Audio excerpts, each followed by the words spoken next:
তো দেখুন, আপনাদের বাড়িতেও যদি এই যে এরকম নোটিশ এসে থাকে, এই যে আপনি দেখতে পাচ্ছেন আমার হাতে একটু এসআইআর এর নোটিশ আছে, এরকম যদি আপনাদের বাড়িতেও নোটিশ এসে থাকে তাহলে কিন্তু আপনারা ঘাবড়াবেন না। কিন্তু আমারও এসছে, আমিও কিন্তু আজকে হিয়ারিং করে এসেছি। তো বন্ধুরা, আজকের এই ভিডিওতে কিন্তু আমি আপনাদের কয়েকটি গুরুত্বপূর্ণ আপডেট দিতে চলেছি যে আপনারা যে এই যে এসআইআর যে এরকম নোটিশ যদি আপনার নামে বা আপনার বাড়ির অন্য কারো নামে এসে থাকে, তাহলে আপনারা কি কি ডকুমেন্টস নিয়ে যাবেন, কোন সময় যাবেন এবং তার সাথে সাথে ডকুমেন্টসগুলো কিভাবে সাজাবেন এবং হিয়ারিংটা করার পরে ওখান থেকে যে রিসিপ্ট কপিটা সেটা কি করে নিয়ে আসবে। তো বন্ধুরা, আজকের ভিডিওতে কিন্তু আমি আপনাদের সঙ্গে রিয়েল আমার যে অনুভূতিটা আছে, আমার যে এক্সপিরিয়েন্সটা, সেটা কিন্তু আপনাদের সঙ্গে শেয়ার করতে যাচ্ছি, যেটা কিনা আপনাদের জন্য খুব কাজের হতে পারে। তো ভিডিওটাকে অবশ্যই শেষ অবধি আমার সঙ্গে একটু থাকার চেষ্টা করবেন, তাহলে কিন্তু আপনারা যখন নেক্সট টাইমে হিয়ারিংয়ে যাবেন আপনাদের ক্ষেত্রে কিন্তু অনেক সুবিধা হবে। তো বন্ধুরা, দেরি না করে চলুন দেখে নিই। এই যে আপনারা দেখতে পাচ্ছেন আমার হাতে একটি হিয়ারিংয়ের নোটিশ আছে।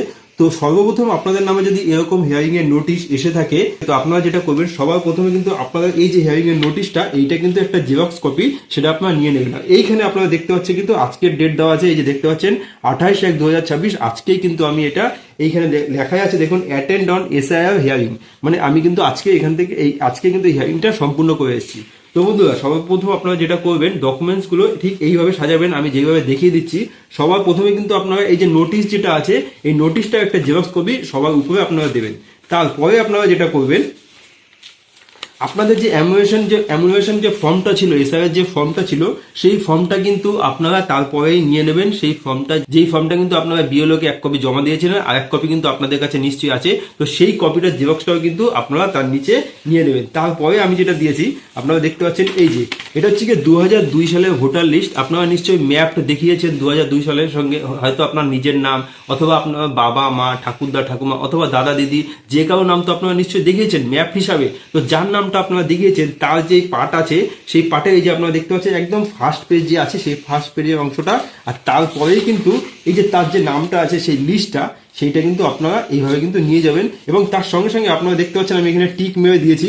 আপনারাও কিন্তু এই যে আপনারা দেখতে পাচ্ছেন এখানে কিন্তু আমার বাবার নাম আছে আর নিচে মায়ের নাম আছে।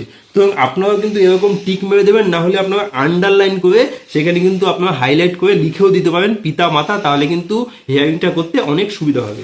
তো বন্ধুরা, দেখতে পেলেন আমি ঠিক যেইভাবে বলছি আপনারা কিন্তু এইভাবে ডকুমেন্টসগুলো নিয়ে যাবেন, তাহলে কিন্তু আপনাদের হিয়ারিংটা অনেক সুবিধা হবে।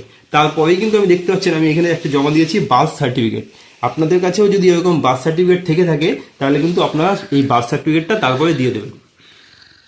বন্ধুরা, এই বার্থ সার্টিফিকেটের পরে আমি কিন্তু দেখতে পাচ্ছেন এখানে দিয়েছি অ্যাডমিট কার্ড। মাধ্যমিকের যে অ্যাডমিট কার্ড আছে, আপনারা জানেন যে মাধ্যমিকের অ্যাডমিট কার্ড কিন্তু এখন গ্রহণযোগ্য, যেটা কিন্তু সুপ্রিম কোর্ট থেকে বলে দিয়েছে। দেখুন বন্ধুরা, এই অ্যাডমিট কার্ডের পরে এগুলো গেল আমার ডকুমেন্টস। এরপরে কিন্তু আমি দিয়েছি আমার বাবার ডকুমেন্টস। তো বন্ধুরা, আমার বাবা যেহেতু মৃত, আমি কিন্তু বাবার ডেথ সার্টিফিকেটটা এখানে দিয়েছি। তো আপনাদের যেরকম এই সম্পর্কিত, মানে আপনি যাকে ম্যাপ করেছেন তার যে ডকুমেন্টসগুলো আছে, প্রথমে তো আপনি আপনার ডকুমেন্টসগুলো নেবেন, তারপরে তার যে ডকুমেন্টসটা আছে সেটা কিন্তু নেবেন। আমার বাবা যেহেতু মৃত, আমি কিন্তু তার ডেথ সার্টিফিকেটটা তারপরে দিয়েছি। এরপরে আমি যেটা দিয়েছি এটা হচ্ছে কি আমার আধার কার্ড। এই দেখতে পাচ্ছেন বন্ধুরা, আমার আধার কার্ডটা আমি দিয়েছি। তো বন্ধুরা, এই যে ডকুমেন্টসগুলো দেখালাম, এই কটা ডকুমেন্টসই কিন্তু আপনাদের যদি দেখা যাচ্ছে যে আপনাদের যদি লজিক্যাল ডিসক্রিপেন্সি আন্ডারে নোটিশ এসে থাকে, তো এইভাবে আপনারা পরপর ডকুমেন্টসগুলো সাজিয়ে নেবেন এবং আমি যে ডকুমেন্টসগুলো বললাম এগুলো অবশ্যই নিয়ে নেবেন। তার সাথে সাথে আপনাদের দেখবেন নিশ্চয়ই যে আপনাদের কিন্তু এই হিয়ারিং এর আগেই কিন্তু বিএলও আপনার কাছ থেকে ডকুমেন্টসগুলো নিয়ে নেবেন, এবং বিএলও এই যে আপনি ডকুমেন্টসগুলো দিলেন তার সাথে সাথে কিন্তু বিএলও তার তরফ থেকেও আপনাকে একটি অঙ্গীকারপত্র দিয়ে দেবে, সেখানে বিএলও সাইন এবং সিগনেচার করা থাকবে। তো এগুলো নিয়ে আপনারা চিন্তা করবেন না, আপনার যে বিএলও থাকবে তার সঙ্গে শুধু যোগাযোগ রাখবেন, সে কিন্তু আপনাকে আপনার ডকুমেন্টসগুলো সমস্ত কিছু সুন্দরভাবে সাজিয়ে দেবে। আরেকটি কথা আমি আপনাদের যেটা বলতে চাচ্ছি, আপনাদের যে এসআইআর ফর্ম আছে সেখানে কিন্তু টাইমিংটা লেখা থাকবে। এখানে দেখতেই পাচ্ছেন আমার এখানে লেখা আছে 9টা থেকে 12টা।